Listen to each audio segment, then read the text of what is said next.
What's up, everybody? Hey, it's Charles with Paul from ShopDAP. Again, still at the Wookie show, taking your questions. Paul, this one comes from Johnny. I'm not going to read the whole question. I'll get to the gist of it. He's in the market for a Mark 7 GTI. He's got a budget of 20 grand. He's heard that there's some issues with the 2015s as far as timing chain tensioners, turbos, PCVs. He wants to know if maybe it would make more sense to get a 16 or if he'd be okay with the 15.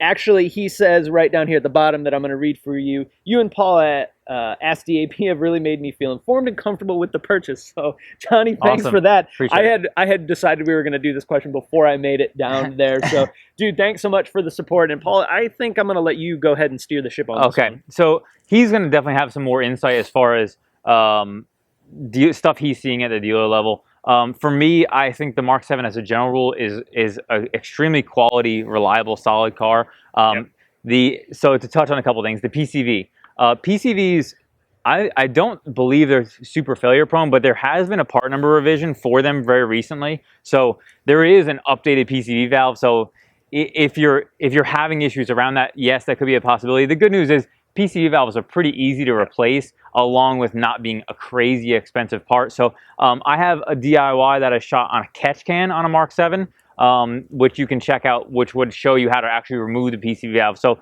it's not an official PCV DIY, but it will get you where you're going. And then the only other things that really come to mind that people get scared of for Mark 7s is turbo failure, because there were some issues around early model Mark 7s with turbo failure. Yes, that did happen.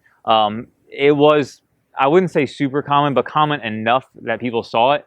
And you know, there's no way to know. There's an early revision turbo, which you can check the part number, but I can tell you that my car has the early revision turbo, and it's been stage 2 for 30,000 miles with no issues. So to say that that is a super scary thing that you know it's going to be a problem, I don't think that you're going to know one way or the other. No, we had a handful of them at the dealership, and nowhere near numbers where I was like, holy crap, this is going to be a problem.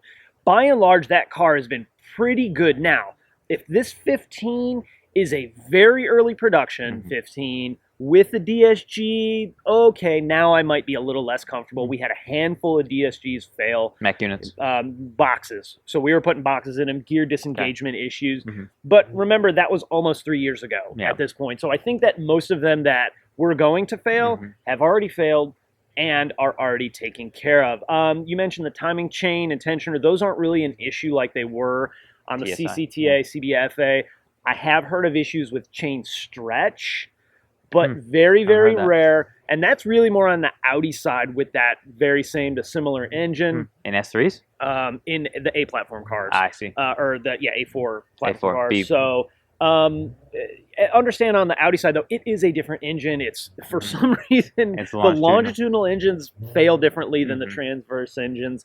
The biggest thing, though, which I always tell everybody, and I think Paul definitely agree, is no matter what car you're buying, pay the $100, get it checked out by a professional, because we could tell you all the things that we think fail or we see fail, but that doesn't mean that there isn't another problem with your car, or the flip side, that car is 100% perfect. Always a good idea to consider the extended warranty, the one that covers everything. Usually 1, maybe 2 failures of any component on the car takes care of that. I know the MIBs are stupid expensive with the 5F modules. A turbocharger failure is not cheap. So I would, if I were buying one, I'd either buy it used certified, or I'd be looking for an extended warranty that did a buttload of coverage so that I had that little bit of insurance policy in my back pocket just in case. CPO cars are always going to be a great choice. And honestly, I think CPO, it gives you a really long warranty life. And you can add extended on top of that, which is... Right. The one thing I'll say, and this is something that, you know, a lot of people have concerns over when it comes to warranties on cars like this, is that they're planning to mod. And so they're afraid that, like, if they buy an extended warranty, it's going to be useless. You know just as well as I do, and I've talked about this a little bit, that if you had like a Fidelity warranty, which is a company who works very closely with VW, a modded car is very unlikely to have a claim kicked because it's modded. Assuming you're working with a dealer who's reasonable. And I think that's the thing. A lot of times it depends, because if the warranty claim dollars are high enough, what they'll do is they'll send an inspector out. I've had some inspectors go, I don't care if it's modified. You know, this failing turbocharger has nothing to do with the window tint, for 2 extreme examples. I've had other ones walk up, see that it's lowered, go, nope, we're not covering the radio. So it really all depends. You want to make sure you have a good dealership that you work with or a good independent shop that you work with. And really, really make sure, though, before you buy the car, make sure it's legit. Call your local dealer, give them the VIN, have them run the warranty history on it. Hopefully they have service history on it.